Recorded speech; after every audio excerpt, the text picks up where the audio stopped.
5.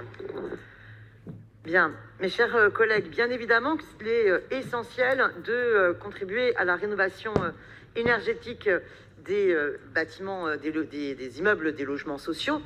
C'est un impératif quand on voit surtout en plus tous les passoires énergétiques qu'on peut avoir dans le monde de logements sociaux. Bon, mais là je voudrais faire un coup de gueule. Vous êtes majoritaire à la ville de Paris depuis 2001. Vous êtes majoritaire dans les bailleurs sociaux. Qu'est-ce que vous avez fait en 20 ans? L'entretien des logements sociaux est une catastrophe. Est une catastrophe. Franchement, je peux vous en donner des tonnes des exemples. Pas plus tard qu'hier, on est rue Tlemcen, un bâtiment Paris Habitat. Ça fuite partout. Qu'est-ce qui se passe? De l'eau qui pleut à la fois dans le hall, dans le parking, dans les appartements. Il suffit de faire un tweet. Là, par contre, Paris Habitat se réveille. Les locataires, ça fait 5 ans qu'ils se plaignaient auprès de Paris Habitat de ne même pas avoir de chauffage l'hiver. L'hiver dernier, il a commencé en février.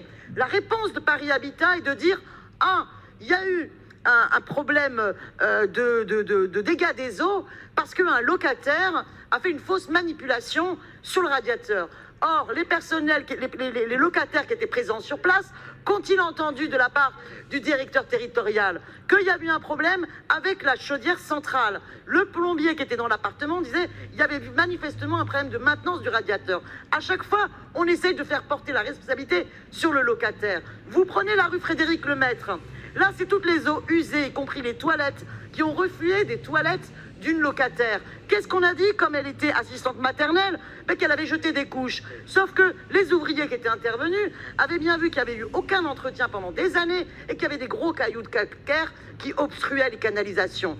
Donc déjà, écoutez les locataires, arrêtez de mentir, exigez, vous présidez les bailleurs sociaux depuis des années et des années, exigez des logiciens de Paris Habitat et de la RIVP qu'ils écoutent les locataires, qu'ils les respectent et qu'ils arrêtent de mentir. Ils ont encaissé les loyers, les appartements ont été remboursés, ils doivent assumer leur obligation de garantir un logement digne. Maintenant, sur la question des réhabilitations plan climat, il faut aussi écouter les locataires. Il y avait une manifestation extrêmement importante ce midi, importante des locataires du 20e, du 12e et du 5e, des immeubles en briques rouges des années 30. Que disent-ils? Ils disent quoi? Ils disent que dans leur bâtiment, vous savez, les fenêtres ont été refaites il y a 10 ans. À ce moment-là, on leur a pas mis la VMC, on a refait tous les fenêtres, il n'y a pas eu de problème, il n'y a pas eu plus d'humidité. Et on leur impose de mettre en place une VMC. Ils disent, mais pourtant, il n'y a pas d'humidité. Il y a une aération naturelle qui fonctionne très bien. Ce sont des bâtiments où vous avez des fenêtres dans toutes les salles d'eau. Bon, pourquoi on va nous mettre la VMC? Ils disent, par contre, on a d'autres problèmes. Il y a l'humidité, qui est le problème des eaux pluviales. Parce qu'il y a les travaux qui n'ont pas été faits depuis longtemps, notamment sur les gouttières. Et donc, ils aimeraient avoir le diagnostic plan climat. Et ils aimeraient comprendre pourquoi on leur impose ces travaux-là et pas ceux qui semblent répondre aux besoins. Ce qu'ils découvrent, c'est que dans le cadre des financements, eh bien, pour pouvoir avoir les crédits de financement dans le cadre du plan climat, eh bien, cocher la case VMC permet d'enclencher beaucoup plus d'argent de financement pour les travaux. Alors moi, j'aimerais bien qu'on creuse un peu cette question-là, parce qu'il faut des plans climat. Il faut donc, pour cela, des vrais diagnostics transmis aux locataires, avec une véritable évaluation pour qu'on vérifie le gain vraiment en termes de réduction des consommations énergétiques. Parce que les plans climat de la ville ne sont pas là simplement pour alimenter un capitalisme vert du bâtiment. Voilà, parce que là, on est manifestement dans un biais qui est problématique.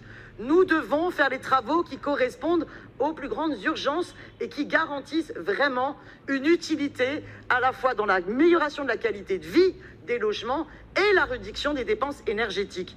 Et donc, ce travail et cette exigence de transparence, il la faut. Il n'est pas normal que les locataires du quartier Plaine du 20e, du boulevard Soult, n'aient pas eu accès au diagnostic environnemental au début des travaux. Il n'est pas normal que les concertations, finalement, soient souvent des concertations bidons, où de toute façon, tout a déjà été décidé, et où on se contente simplement d'expliquer ce qui a été décidé, sans eux et contre eux.